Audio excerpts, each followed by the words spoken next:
je connais la culture, etc.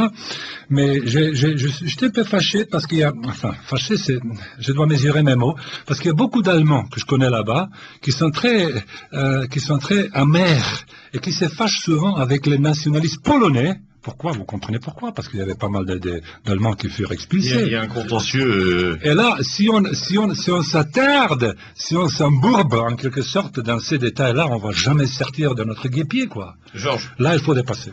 Oui, je rebondis sur ce que nous dit Tomislav. Il faut dépasser les conflits territoriaux actuellement en Europe.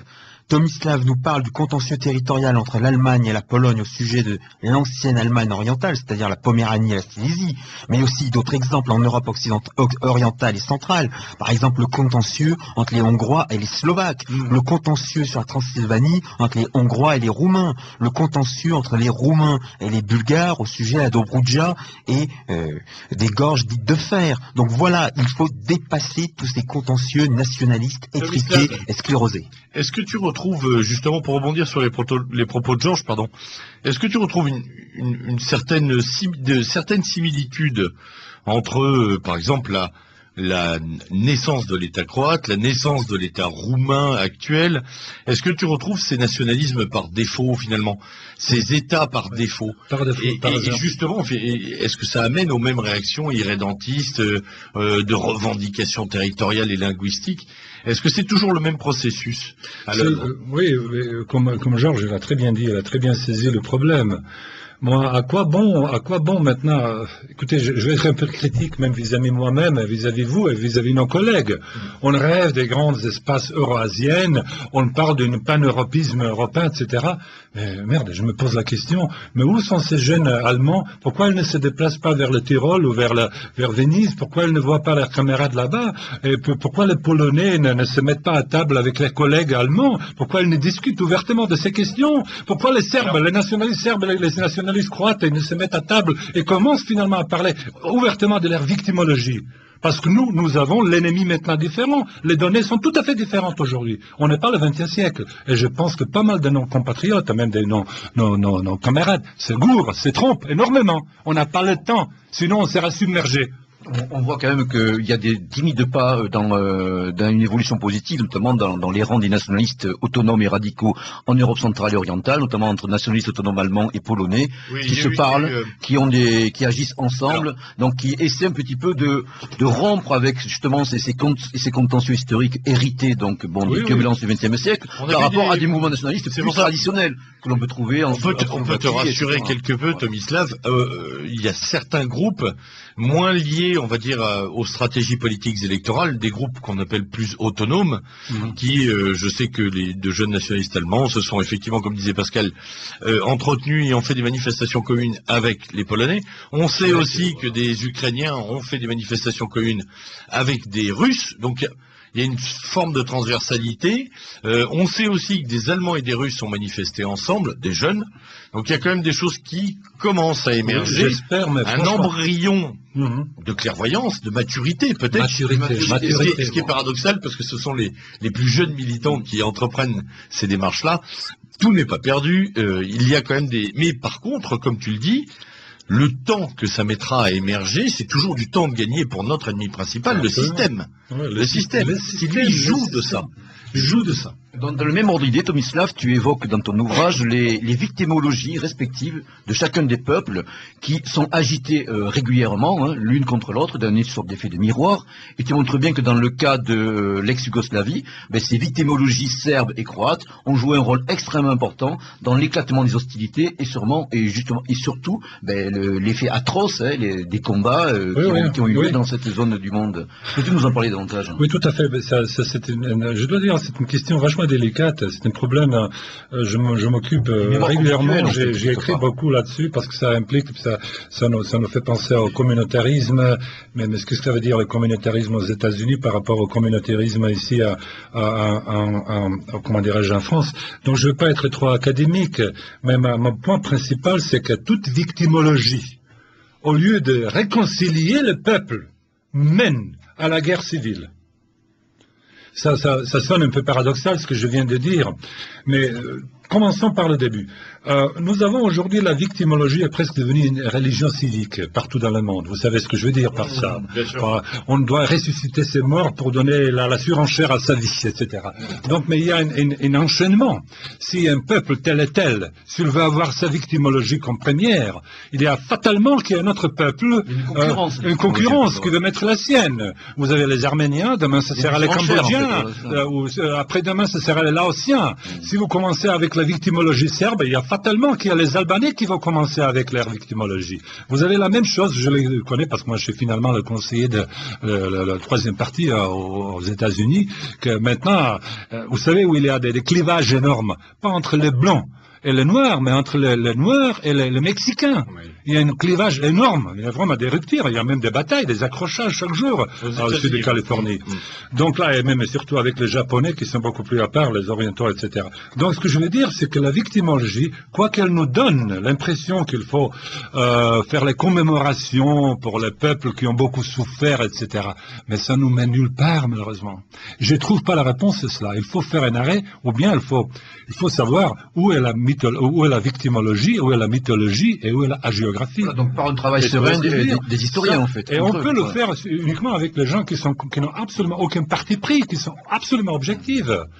Quand je parle, bien sûr, j'aurais préféré d'avoir un collègue serbe à côté de moi, et de parler ouvertement des soi-disant ou des réels crimes commis par les fascistes ou les Oustachis contre les Serbes. Mais je ne veux pas qu'on exagère avec les chiffres, vous savez, parce que tout en exagérant les chiffres par les communistes, c'est comme ça que la guerre en Yougoslavie communiste a commencé.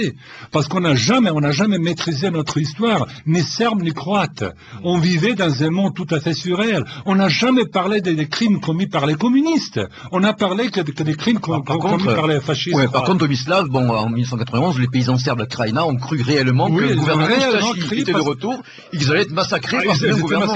Je les comprends, je ne veux pas dire que ça a généré des cauchemars. Ça a généré, c'est l'enchaînement de, comment dirais-je, la crise a commencé comme ça. Tomislav, pour synthétiser un peu tes réflexions, quelle piste entrevois-tu pour l'avenir sur ce plan-là, sur le plan on va prendre toute cette région balkanique.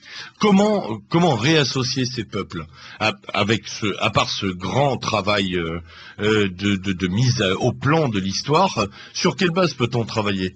Quelle base organisationnelle? On sait très bien que ça ne viendra pas de l'Union européenne. Quelle synergie politique on pourrait créer de nouveau? Et est-ce que c'est possible? Ah oui, ben écoutez, tout est faisable s'il y a une volonté.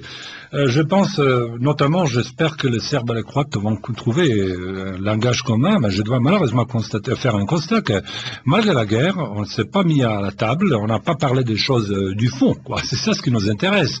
Tous ces prêchis-prêchats, tous les sportifs croates qui se déplacent maintenant à Belgrade et vice-versa, on fait des niaiseries bêtes, mais ça mène nulle part. Mais en ce qui concerne les historiens croates et les historiens serbes, on n'a pas résolu cette victimologie respective. Ça, c'est primo. La deuxième chose, ben écoutez, j'ai beaucoup lu Baudrillard, vous connaissez également Clément Rosset, vous savez, le double et le laser. C'est ça ce qui m'intéresse. Peut-être, on pourrait dire d'une manière sarcastique, peut-être on a besoin, ici en Occident, de davantage d'immigrés non européens sur les halogènes, pour que les gens puissent saisir où est le problème. Parce que je dois constater, malheureusement, que même un copain aux États-Unis, je suis là très souvent, qui maintenant, ils ont une prise de conscience. Ils voient qu'il y a quelque chose qui ne va pas aux États-Unis, qu'il y a un climat vachement dangereux. Et peut-être, parce que maintenant, les Croates, ils ont commencé à réfléchir maintenant davantage, c'est loin de ce qu'il faudrait faire. Mais ils voient que l'Union européenne, c'est pas le Pérou, que c'est pas un pays de merveille. Et maintenant, même les Serbes et les Croates, ils se rendent compte même de la menace islamique, davantage. Donc il y a des données, mais je ne peux pas vous dire exactement ce qui va se passer. Ce qui m'intéresse personnellement à mon niveau, c'est de parler avec les Serbes et de résoudre ce contentieux qui n'avait jamais existé avant la Première Guerre mondiale. Dernière question, Tomislav, avant d'écouter la petite chronique de Pascal Lorienté sur ce plan. Est-ce que tu te sens croate, serbo-croate, yougoslave, européen? Comment ordonnes-tu tout ça? Ah ben ça c'est une question très très délicate. C'est pas une question de... Désolé, j'avais vraiment envie de Non, mais poser. franchement, moi c'est sur le plan spirituel, franchement, je ne sais pas où j'appartiens. Même sur le plan juridique, bon, je suis américain, je suis croate, j'ai la double citoyenneté, mais sur le plan métaphysique, franchement, c'est ça ce qui est drôle. J'arrive à me mettre sur la même longueur de l'onde avec vous, beaucoup mieux qu'avec mes identitaires croates. Voilà 15 ans que j'habite aux États-Unis, en Croatie avec ma belle-mère, etc., avec ma femme. Ma femme et moi, on est isolés. On est des grands solitaires. On lit les journaux, enfin, on lit les poèmes, etc. ensemble. C'est donc, ce qui m'intéresse, c'est l'identité européenne. Mais elle doit voilà le nom qui m'a traversé la tête. Elle doit se situer à un niveau évolien, vous voyez ce que je veux dire. À un niveau métaphysique qui transcende ce petit nationalisme de pacotille qui nous mène nulle part. Notre vision impériale. Oui, une vision, vraiment, il faut développer. Je pense que c'est peut-être des gènes à moi, parce que moi, je sais pas, j'ai pas une mentale mercantile, je suis très mauvais mathématicien, je suis plutôt un homme de la métaphore. Mais je pense qu'il faut faire un effort supplémentaire pour se débarrasser de cette société de consommation. Bref, en ce qui concerne les Balkans, l'ex-Yougoslavie, oui, tout est faisable, mais il faut avoir les gens qui peuvent inspirer le modèle. Pas le modèle consumériste, mais le modèle spirituel, réel. Ouais. Très bien. Cher Pascal, quelques petits points de chronique sans jingle ce coup-ci, puisque nous sommes pressés par le temps. Donc revenons rapidement sur l'actualité de Tomislav. Donc rappelons qu'il anime un site www.tomsunic.info, que on peut trouver nombre de ses articles et entretiens traduits en français si on utilise correctement son moteur de recherche, qu'il est actuellement aussi conseiller du parti identitaire américain American Third Position, et que les auditeurs intéressés peuvent toujours aller voir également sur la grande toile. Son ouvrage s'intitule La Croatie, un pays par défaut, point d'interrogation, aux éditions Avatar, et signalons également qu'au courant novembre devrait paraître en français un deuxième ouvrage de sa plume, un ouvrage du plus haut intérêt sur lequel nous reviendrons dans le cadre de Méridien Zéro, Homo Americanus, les enfants de l'âge postmoderne, qui devrait sortir chez Acribeia normalement. Donc nous serons peut-être à l'occasion, le plaisir de recevoir à nouveau Tomislav. D'autres ouvrages traitant du sujet. Exactement, pour les auditeurs qui voudraient approfondir l'histoire de la Croatie, la question croate en général, signalons les ouvrages de deux auteurs d'origine croate. Le premier est celui de Christophe Dolbo, La Croatie sentinelle de l'Occident aux éditions Arctique. Le deuxième étant celui de Grégory Perroche, Histoire de la Croatie et des pays slaves du Sud, chez François-Xavier de Guibert. Voilà, il nous reste 1 ou 2 minutes. Je vous rappelle que vous pouvez consulter nos émissions en direct et en podcast sur le site méridienzero.ofor.com et nous écrire sur notre adresse internet zmeridien@yahoo.com. Je laisse maintenant la parole à nos invités et en commençant par le camarade Georges pour conclure. Alors, tout simplement, j'invite les auditeurs de Méridien Zéro à se procurer l'ouvrage de Tomislav. Ils peuvent avoir une idée un petit peu plus développée s'ils sont intéressés par cette émission en lisant la recension que j'ai faite sur Europé Maxima, qui est reprise par les amis du site Polémia.